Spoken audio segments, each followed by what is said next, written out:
नमस्कार दोस्तों, मैं डॉक्टर सहदेव। मेरे यूट्यूब चैनल में आपका स्वागत है। दोस्तों, आज हम बात करने वाले हैं डेंगू फीवर के बारे में।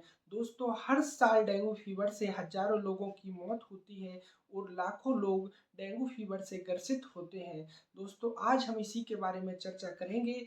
यदि दोस्तों आपने अभी तक मेरे चैनल को सब्सक्राइब नहीं किया है तो प्लीज़ मेरे चैनल को सब्सक्राइब कर दीजिए और वीडियो को लाइक दीजिए। दोस्तों, अब हम बात करते हैं डेंगू फीवर के बारे में। तो डेंगू फीवर जो है वो मच्छर के काटने से फैलने वाली एक बीमारी है। जैसे कि यदि आज मुझे किसी मच्छर ने काटा है तो 8 से लेकर 10 दिन में मुझे इसके लक्षण दिखना शुरू होंगे। लक्षण में सबसे पहले मुझे सिर में दर्द होना शुरू होगा, बॉडी का टेम्परेचर बढ़ना शुरू हो जाएगा, बुखार आना शुरू हो जाएगा।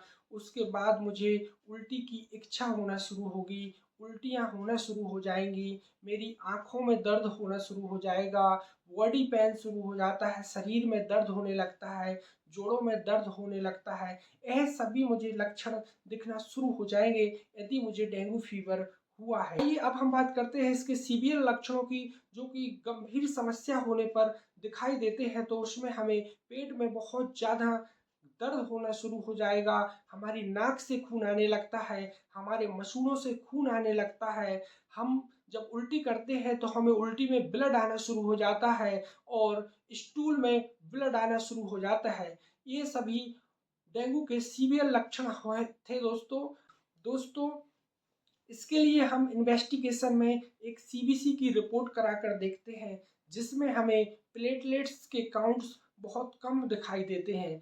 तो हम उसको डेंगू की कैटेगरी में लेकर जाते हैं और इसके लिए डेंगू का एक अलग से टेस्ट होता है, जिसमें डेंगू का पता लगाया जाता है। दोस्तों, सीबीसी में यदि प्लेटलेट्स के काउंट हमारे 1 लाख से नीचे आते हैं तो हमें बहुत ही चिंतित होने की आवश्यकता है, क्योंकि ऐसी कंडीशन में हमारी स्थिति बहुत बिगड़ सकती है। यदि प्लेटलेट्स के काउंट 50,000 से नीचे आ जाते हैं तो हमें हॉस्पिटल में बहुत ही जल्दी से जल्दी भर्ती होने की आवश्यकता है, क्योंकि प्लेटलेट्स के काउंट कम होने के कारण ही हमारे शरीर में ब्लीडिंग होने लगती है, जिस कारण से कई लोगों की मौत तक हो जाती है। दोस्तों, आइए अब हम बात कर लेते हैं कि आप इसके लिए कौन-कौन सी होम्योपैथिक मेडिसिन ले सकते हैं।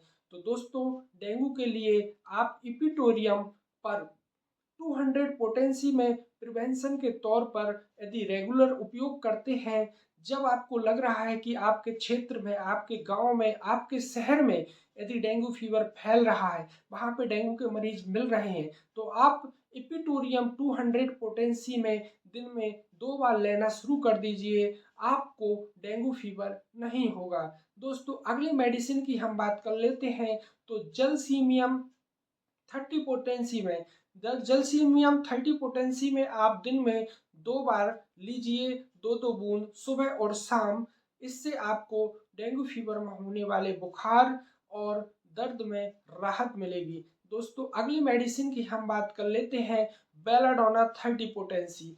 बेलाडोना 30 पोटेंसी डेंगू फीवर में होने वाले रैशेस, लाल चकत्ते या दर्द, बुखार, ऐसी समस्या में आप बेलाडोना 30 पोटेंसी में उपयोग कर सकते हैं। दोस्तों, अगली मेडिसिन की हम बात कर लेते हैं। तो इपिकॉक, जो डेंगू फीवर में हमें नोजिया की दिक्कत होती है, वॉमिटिंग की समस्या होती है, उल्टियाँ होती हैं बहुत ज़्यादा, ऐसी कंडीशन में हमें इपिकॉक 30 पोटेंसी में 2-2 बूंद सुबह और शाम लेना है। दोस्तों, अगली मेडिसिन की हम बात कर लेते हैं, रस्टॉक्स 30।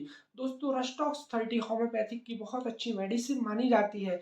इसका उपयोग दर्द के लिए किया जाता है। जो डेंगू के फीवर में हमें जोड़ों में दर्द होता है, मसल्स में पेन होता है, इसके लिए हम रस्टॉक्स 30 पोटेंसी में दिन में 2 बार 2-2 बूंद सुबह और शाम लेते हैं तो हमें बहुत आराम मिलता है। दोस्तों, इसके अलावा हम अगली मेडिसिन की बात कर लेते हैं, जो कि डेंगू के सीवियर लक्षण मिलने पर उपयोग की जाती है। वो मेडिसिन है लैकेसिस 200 पोटेंसी। दोस्तों, लैकेसिस 200 पोटेंसी को जब हमारे शरीर में ब्लीडिंग होने लगती है, यदि ऐसी कंडीशन में हम देते हैं, कहीं पे हमें ब्लड आना शुरू हो गया है, तो लैकेसिस 200 पोटेंसी में दिन में 2 बार दीजिए दोस्तों। इससे आपको काफ़ी आराम मिलेगा।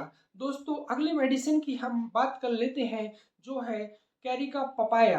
कैरिका पपाया मदर टिंचर को दोस्तों 10-10 बूंद दिन में 2 बार लीजिए। आधे कप पानी में 1 गिलास या आधे कप पानी में इस मेडिसिन को आप लीजिए दिन में 2 बार। इससे आपके प्लेटलेट्स काउंट भी बढ़ेंगे और आपको डेंगू के लक्षणों में आराम भी मिलेगा। दोस्तों ये सभी थी होम्योपैथिक मेडिसिन। इसके अलावा यदि आपकी कंडीशन बहुत ज़्यादा बिगड़ती है, आपको कंट्रोल नहीं हो रहा है, आपके लक्षणों पे यदि कोई कंट्रोल नहीं हो रहा है, तो ऐसी कंडीशन में आपको हॉस्पिटल में भर्ती होने की आवश्यकता है।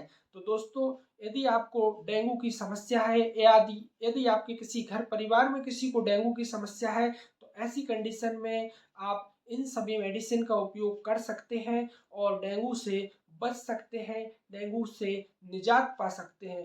दोस्तों आशा करता हूँ आपको मेरा वीडियो अच्छा लगा होगा। यदि वीडियो अच्छा लगा हो तो प्लीज़ मेरे वीडियो को लाइक कर दीजिए, चैनल को सब्सक्राइब कर दीजिए। जय हिंद दोस्तों, धन्यवाद।